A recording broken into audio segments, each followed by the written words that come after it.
Hey, what's going on, y'all? Big Sarge, your host of the Sports Talk with Big Sarge show, Monday through Friday on YouTube, and co-host of the Locked On Texans podcast, available wherever you get your podcast from. All right, listen. I know normally I come on here and I'm full of spirits, full of laughs, full of jokes and this, that, and the other, but not today. Not today. The way the Houston Texans lost that game, 26-23, on Sunday Night Football to the Detroit Lions, the best team in football. You had them on the ropes. You were beating them. You were beating them convincingly. You were proving that the New York Jets game was a fluke. You were proving, the Houston Texans were proving that they could play with the best of the best. It looked like they had finally turned the corner and started to be the team that everybody expected them to be. Even without Nico Collins, even without Will Anderson Jr., they still were showing the rest of the NFL fans and the rest of the NFL community and the rest of the NFL world that they were here to play. There had been a lot of chatter going on leading up to this game on how the Houston Texans would get blown out because of their performance that they had last time they played on primetime television, which was 1 week ago, Thursday night, against the New York Jets, a game that they should have won, and they lost. And for the first half, the Houston Texans looked very good, forcing that offense to get off, forcing that Detroit Lions offense to get off the field, forcing that Detroit Lions into turnovers, forcing Jared Goff to be uncomfortable in the pocket, scoring, even though it was only field goals, but they were scoring, and they took a big lead, 23-7, into halftime. What have we been saying the entire year? What have we been talking about the entire year? Hey, Texas fans, what have you and I been talking about the entire year? Second half adjustments. The Houston Texans offense does not make the necessary adjustments to be effective in the second half, and that has become a problem. It isn't something that just happened one time. It is something that just happened two times. It has happened repeatedly. And I don't know what the Houston Texans can do outside of firing Bobby Slowik. Outside of firing Bobby Slowik or taking all play calling duties away from him, there's nothing that they can do to fix this second half inept offense. Now, remember what I told you all. Hey, what's going to happen when the defense doesn't play well, and then the offense doesn't play well, and then C.J.Stroud doesn't play well? Then you get what you got on Sunday night against the Detroit Lions. A second half collapse.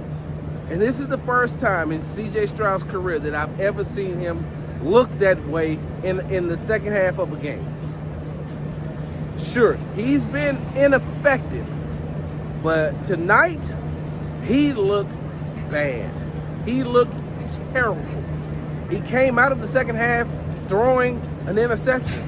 The Houston Texans defense got the ball back for him, and he threw another interception in the red zone. It's something that I'm not used to seeing C.J. Stroud doing. In the second half of this game, he was constantly off his mark.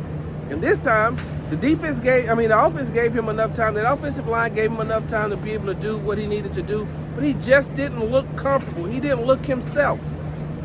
And that, you can't blame that on the offensive line. You can't blame that on Bobby Slowik.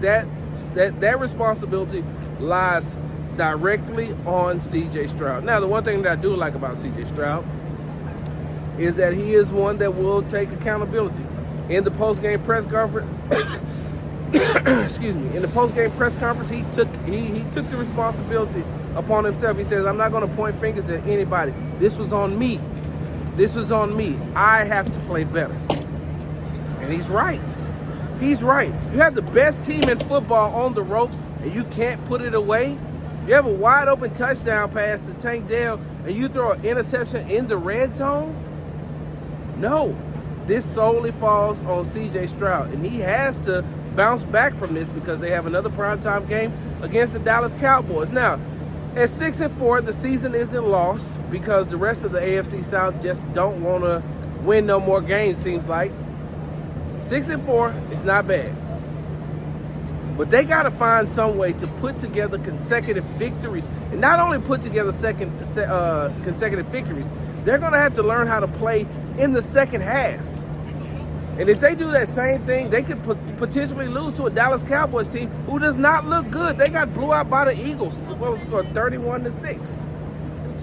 And so if you go up there half-stepping against the Dallas Cowboys, you could potentially lose that game if you're not going to be able to score and be effective in the second half. Not only does this fall on CJ, he took accountability for it. I cannot wait till Thursday when we get an opportunity to talk to Bobby Slowik.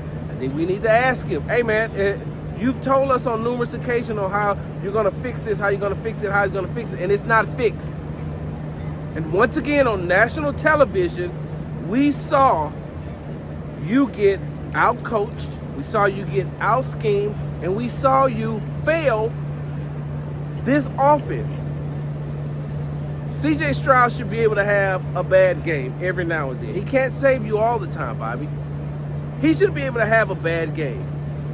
But when he has a bad game, it's up to you. It's left up to you and your adjustments to be able to help him to get over the hump. Now, with all that said, this was horrible. This was a team loss. This was a loss that starts from head coach DeMeco Ryans all the way down. You don't have this type of collapse against the best team in the NFL. This is a game you should have won. You're going to go back and you're going to look at film and you're going to see how many mistakes you made. And once again, the defense did what they had to do. They had 5 turnovers, 5 interceptions. And you can only muster up 23 points out of 5 interceptions, Bobby. That's on you and it's on CJ. I sound like a broken record. It does not matter. I'm going to be talking about this again and again and again because week after week after week, we've been talking about how you all can't score double digits in the second half. 2 times this season. 2. Week 1 against the Colts and against the New England Patriots. The only 2 times out of 10 games you've scored over 10 points. You're averaging under 10 points with C.J.Stroud, Joe Mixon, Tank Dell. You get John Mechie going and then all of a sudden you hamper him. You keep him on the sidelines. It's almost like you don't want to be great. It's almost like you don't want to be great, Bobby. Because if you wanted to be great, you would make the necessary adjustments. And I'm solely talking to you. And I know that CJ had a bad game too, and I've talked about him, but I'm solely talking to you because repeatedly we keep talking about the inefficiencies of the offense in the second half. And that falls squarely on your shoulders. Make sure you subscribe to the Sports Talk with Big Sarge show on YouTube. Make sure you follow me on the app formerly known as Twitter at Big Sarge Sports with a Z at the end. Make sure you follow me on the Tick and the Talk at Big Sarge Media. Follow me on Instagram at Big Sarge Sports with a Z at the end. Because you know we do everything for the gram. And make sure you subscribe to the Locked On Texas podcast and to the Locked On Texas YouTube channel. That locker room is horrible. A lot of players didn't want to talk. Rightfully so. I get it. But I don't get it. But I get it. Big Sarge, I'm out.